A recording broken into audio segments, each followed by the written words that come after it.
有真侪各行各业的高人拢去到花莲救灾咯。伫咧台中呢，也有这工具机公司出动7台无人的路途机去救灾，一台停好拄20个人。那国军也和民间业者合作，使用无人机处消毒药水。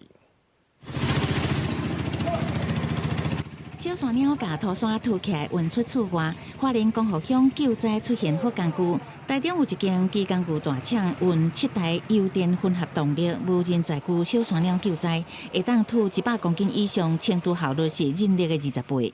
一个铲斗，它可以抵20铲啊，那个铲子超人的那个产量啊，那它举重平均可以到100公斤。大台的可以到120公斤左右，所以说在我们救灾清淤的部分，它是一个20倍的人力效率这样。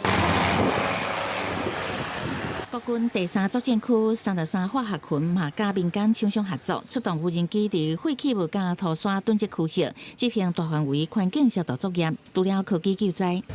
挖到了。宜兰所有海事水产这个学校有20外个师生去灾区合作家，一间民宿协助摒扫，真正得做性命教育。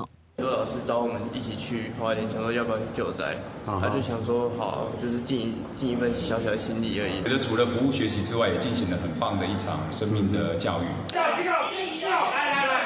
救灾现场嘛，出现一个行动不方便、安置伫大静国小的老阿伯，9月28家己登去自体线掉伫内底，隔工后社工发现，由国军协助脱困，把团工伊掉伫遐7天，花莲县政府赶紧赔回。高雄特殊队是9月28伫光复乡救一只狗仔，带去救护站安置，狗仔由队员领养，互灾区的温暖故事搁加一件。公视新闻采访报道。